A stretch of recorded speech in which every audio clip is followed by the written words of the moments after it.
Hey everyone, welcome back to the Micro English Podcast. I'm Kelly, and with me, like always, is the one and only Frank. Hi, Kelly. Hi, everyone. Today we're talking about something a little tricky. Something people do every day, but sometimes not very well. Exactly. Today we're learning how to disagree politely and not so politely. Ooh, that sounds dangerous. Don't worry, we'll keep it polite most of the time. Okay, so Frank, why are we talking about this today? Because disagreeing is part of life. We all have opinions about movies, food, politics, or even the best pizza topping. Wait, that's easy. It's obviously mushrooms. No way! Pineapple, of course. See, we're already disagreeing. And we can do it politely. Exactly. So let's show our listeners how. All right, step one, when you disagree, don't start with, "You're wrong." Yeah, that sounds aggressive. Instead, use something soft like, "I see what you mean, but," or "That's interesting, however." Right. For example, Frank, say you think pineapple pizza is amazing. Easy. Pineapple pizza is the best pizza in the world. Okay? I can say, "I see your point, but for me, this sweetness is a bit strange." Perfect. You're giving your opinion without attacking mine. And it sounds friendly. That's important in English conversations. Especially when you're talking with coworkers, classmates, or new friends. So, what are some polite phrases to disagree? Let's give our listeners a list they can practice. Good idea. I'll start. 1. I'm not sure I agree with that. 2. I see your point, but... 3. That's an interesting idea, though I think... 4.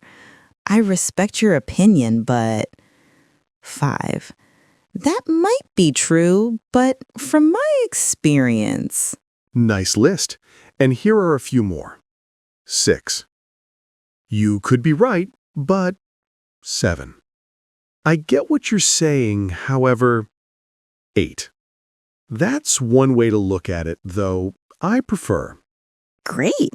All polite, all natural. Yeah, these work perfectly in friendly conversations or at work.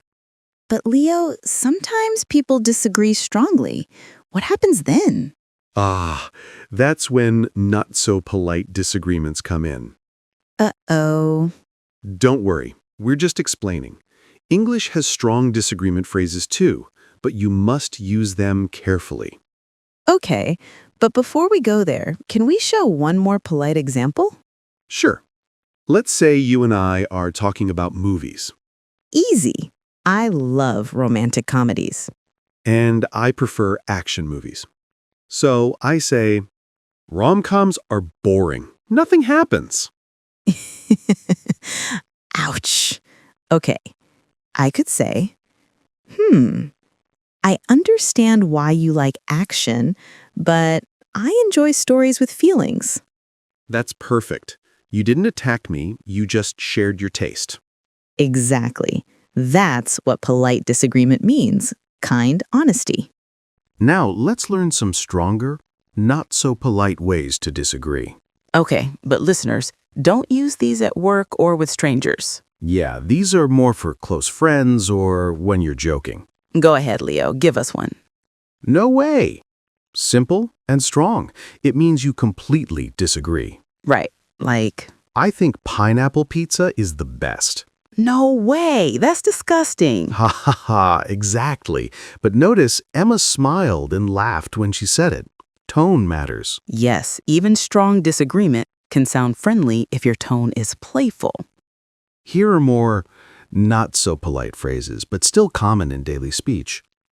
1. You must be kidding. 2. That's crazy. 3. Are you serious? 4. I totally disagree. 5. I can't believe you think that. But be careful. Some of these sound rude if your voice is angry. Exactly. If you say, "Are you serious?" with a smile, it's fine. But if you shout it, it sounds like a fight. So tone and body language are as important as words. 100%. Let's practice some mini dialogues. Our listeners can repeat after us. Great idea. I'll start. I think cats are better than dogs. I'm not sure I agree. Dogs are more loyal. Nice. That's polite disagreement. My turn. I think studying at night is better. I see your point, but I prefer mornings. I feel fresher. Excellent.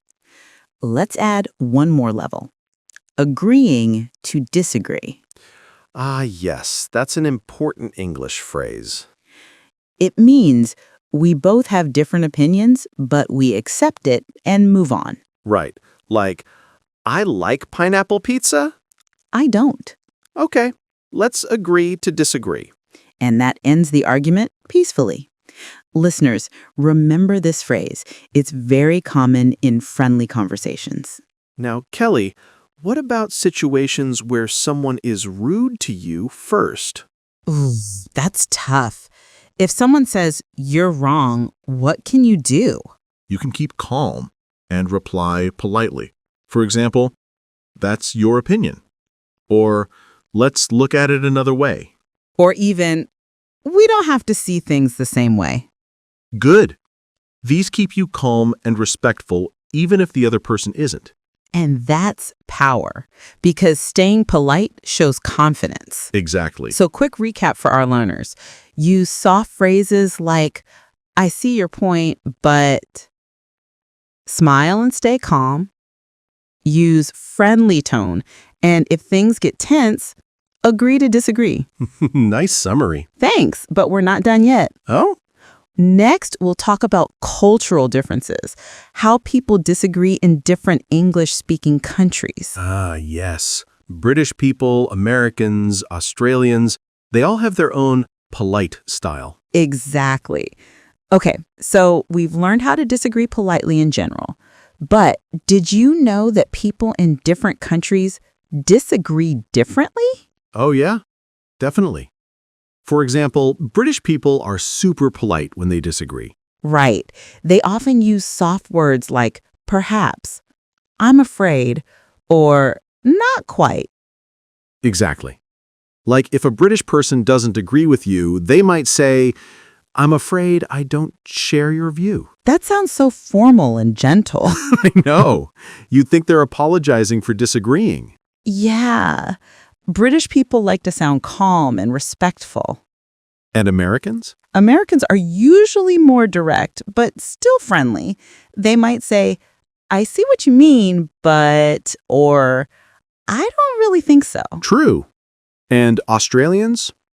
They're very relaxed. They often disagree with humor. Oh, yes, like, "Nah, mate, you're dreaming." That's a fun way to disagree. Not rude, just playful. So when you speak English with people from different countries, notice how they soften their disagreements. Exactly. The words might change, but the feeling is always the same. Respect. You know, Frank, it's funny how tone can change everything. True. If I say, "I don't think that's true," with a smile, it's fine. But if I frown, it sounds rude. So for learners, remember your voice, your face, and your body all help show politeness. 100%. You can disagree, but still be kind. Speaking of tone, let's practice with some examples. All right? I'll say something, you disagree politely, then impolitely. Oh, this will be fun. Okay, I think watching TV is a waste of time. Polite. I see your point, but it helps me relax. Impolite. That's ridiculous. Everyone watches TV. Perfect example. Your turn, Kelly. Okay, I think coffee tastes terrible. Polite. Really? That's interesting. I actually love it. Impolite. You're crazy. Coffee is amazing. See, the polite one sounds friendly. The impolite one sounds like an argument. Yeah, and that's the key difference, attitude. Let's try another situation. Daily life. Imagine two roommates. Oh no, I already feel the tension. Okay, roommate 1 says, "You never clean the kitchen." Oof, that's direct. Roommate Q can say, polite. I'm sorry you feel that way. I cleaned it yesterday. Impolite. That's not true. You're the messy one. That second one will start a fight. Exactly. The first one sounds calm and responsible. So politeness isn't just words. It's how you control emotion. Nicely said, Kelly. Let's move to disagreements with friends. Okay, imagine this. Your friend says, that movie was amazing, but you hated it. You could say, "Really? I thought it was a bit slow." Or, I guess it wasn't my favorite. Both are polite and natural. Right. But if you said, that movie was awful, how could you like it? That's not polite. Yeah, that sounds like an attack. So remember, never attack the person, just share your opinion. Exactly. You can disagree about ideas, but don't insult people. I like that. Disagree with ideas, not people. That's the golden rule. Let's practice a few more short examples to help our listeners. Okay, go ahead. I think it's rude to be late. I understand, but sometimes traffic makes it hard. Nice. Next. Cold weather is better than hot weather. I see your point, but I love the sunshine. Online learning is boring. I respect that, though I think it's convenient. Good. You're softening disagreement every time. Exactly. That's what makes conversations smoother. So, Kelly, how can our listeners practice polite disagreement? Good question. Here are a few ideas. First, practice with a friend. Pick a simple topic like tea versus coffee and take opposite sides. Yeah, role play. Pretend you're in a real conversation. Second, listen to native speakers, TV shows, YouTube, podcasts. Notice how they disagree. Right. Like in British shows, people say, I'm not so sure about that. In American ones, they say, I don't really think so. And third, record yourself. Listen to your tone. Does it sound calm and kind? That's such good advice. Thanks. You know, sometimes politeness depends on how close you are to the person. True. With family or close friends, you can be more direct. Right. Like if I tell my sister, that's a bad idea, she knows I still love her. But if you say that to your boss, ouch. Exactly. So always think about who you're talking to. And where. Culture and context both matter. I like that. Context decides the tone. Let's do another example. Friends planning an activity. Okay, I'll start. Let's go camping this weekend. I'm not sure. I prefer staying home this time. That's polite disagreement. If I said, no way, that's a stupid idea, that's impolite. Exactly. You said the same thing, but in a rude way. Words matter. Totally. I think it's time for a little game. A game? Okay, I'm ready. I'll say a situation. You give one polite and one impolite disagreement. Deal.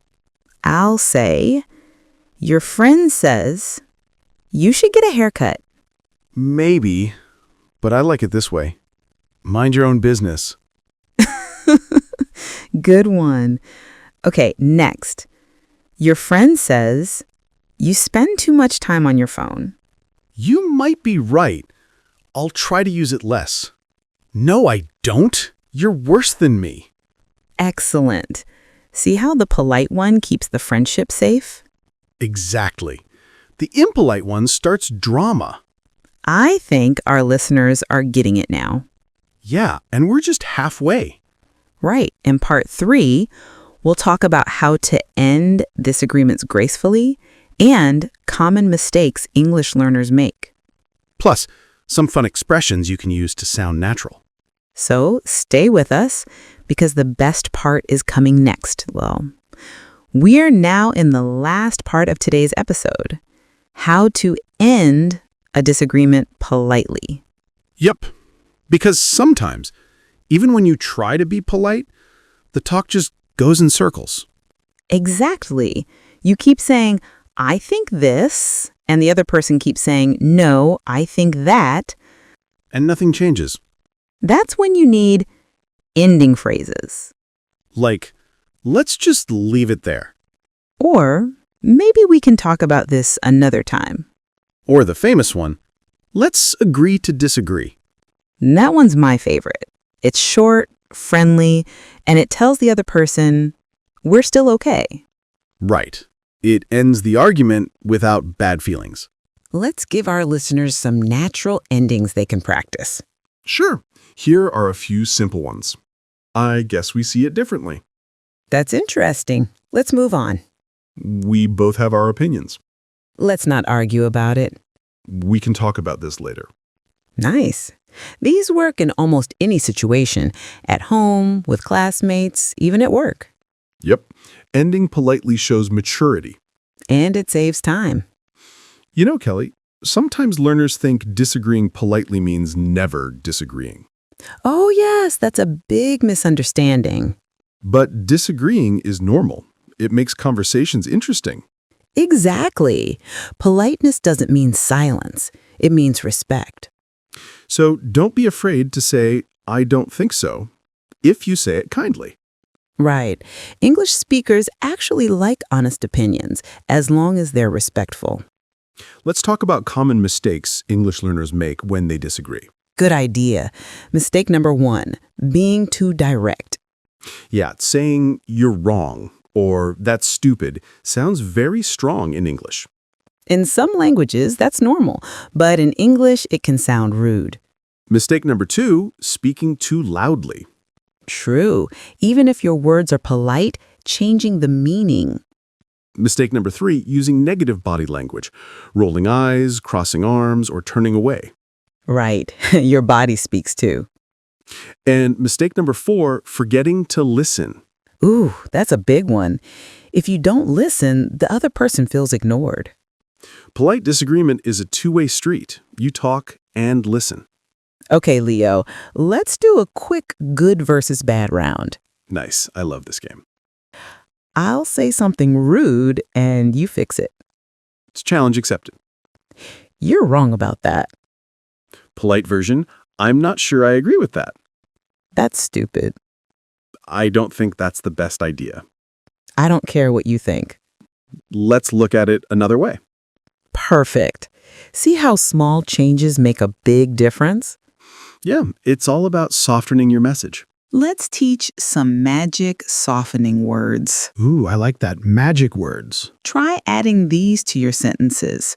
Maybe, perhaps, a bit, kind of, I guess. For example, instead of that's wrong, say, maybe that's not quite right. Or instead of I hate it, say, I'm not a big fan of it. Or it's kind of boring. That sounds much softer. Exactly. These small words make your English sound friendly and natural. Let's do a little practice. I'll say a strong opinion. You make it softer. Got it. That restaurant is terrible. Maybe it's not the best one. You talk too much. You're quite chatty today. That's so much nicer. See, you say the same idea, but it sounds friendly. Another common question from our listeners, what if someone keeps pushing you? Like they keep arguing? Yeah, when you already said your opinion politely. Then you can use calm phrases like, let's drop it, or I don't want to argue. Or we can talk about this another time. Exactly. You can protect your peace without being rude. That's real politeness, staying calm under pressure. Let's imagine a real-life example. Sure. You and your friend are talking about social media. Your friend says it's terrible for people. You think it's not so bad. Okay, I can say, I see your point. It can be bad sometimes, but it helps me stay in touch with friends. Perfect. You disagree politely and give your reason. Then, if the friend keeps talking, I can end it with, anyway, we both have our opinions. Exactly. Smooth and polite. So, Kelly, how can learners sound fluent when they disagree? Great question. Use short linking phrases like, well, actually, I guess, or to be honest. Yeah, those make your speech sound natural. Example, well, I see your point, but actually, I prefer something else. That's what fluent speakers do. They connect ideas smoothly. Let's give our listeners a few more real-life disagreements they can practice. Okay, I think fast food is unhealthy. that's true, though sometimes it's convenient. I love winter. Really? I prefer summer. It's more fun. Reading books is boring. I think it depends on the book. Talking on the phone is better than texting. I get that, but I like texting. It's quicker. Great examples. Sometimes humor helps too. Oh, yes. A little joke can make a disagreement friendly. Like if someone says, "You're wrong," you can laugh and say, "Well, I'm wrong in a cute way." That's adorable. Humor reduces tension. But careful, only with friends, not your boss. Definitely not your boss. So let's finish with a mini dialogue using everything we learned. Awesome. Let's go. I think social media is a waste of time. I see what you mean, but I think it's useful if you use it carefully. But people just scroll all day. That's true for some, though I follow educational pages. Well, maybe you're right. Let's agree to disagree. Perfect ending. Calm, polite, and natural. So let's wrap up today's episode with 3 key lessons. Number 1, you can disagree politely with soft phrases. Number 2, tone and attitude are everything. And number 3, if things get too heated, end it kindly. Exactly. Remember, learning polite disagreement helps you sound confident and respectful in English. And it helps you make friends, not enemies. That too. Thank you, everyone, for listening to the Micro English Podcast. Don't forget to subscribe, share, and practice these phrases with your friends. Because polite English is powerful English. See you next time. Bye-bye.